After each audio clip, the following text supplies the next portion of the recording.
আসসালামু আলাইকুম রহমতুল্লাহ। আমরা প্রত্যেকেই মুসলিম হিসেবে বিশ্বাস করি যে আল্লাহ সুবহানাহু ওয়া তাআলা আমাদেরকে প্রত্যেক মুহূর্তে দেখছেন বা আমাদের সাথেই আছেন। কিন্তু এই বিশ্বাসটা আমরা হৃদয়ে ফিল করতে পারি না বা খুব শক্তভাবে আঁকড়ে ধরতে পারি না। আমাদের বিশ্বাসটা কেমন যেন একটি মৌখিক বিশ্বাসে পরিণত হয়েছে বা সারা সারা বিশ্বাসে। কিন্তু আসলে আমাদের বিশ্বাসটা কেমন হওয়া উচিত ছিল, চলুন তাহলে আমাদের আদর্শ আম্মা জান আয়েশা সিদ্দিকা রাদিয়াল্লাহু তাআলা আনহার একটি চমৎকার গল্প থেকে শিখে আসি। আমাদের আয়েশা সিদ্দিকা রাদিয়াল্লাহু তাআলা আনহা একদিন তার বাসায় বসে তার কাছে থাকা রূপার কয়েনগুলো খুব সুন্দর করে ধুয়ে পরিষ্কার করে রাখছিলেন।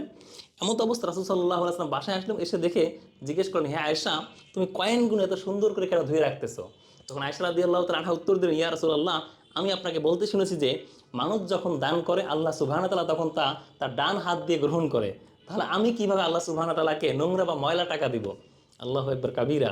যে আল্লাহ সম্পর্কে তার অনুভূতি কতটা অ্যাক্টিভ বা জাগ্রত ছিল। এই গল্প থেকে ইনশাআল্লাহ আমরা চেষ্টা করব যে আয়েশা রাদিয়াল্লাহু তাআলা আনহার মতো করে আমাদের অনুভূতিকে জাগ্রত করতে, যে আল্লাহ সুবহানাহু ওয়া তাআলা আমাদের দেখছেন বা আমাদের সাথেই আছেন। যখন আমরা এটা আস্তে আস্তে করতে পারবো, ক্রমান্বয়ে আমাদের পাপ করার প্রবণতা অনেক বেশি কমে আসবে।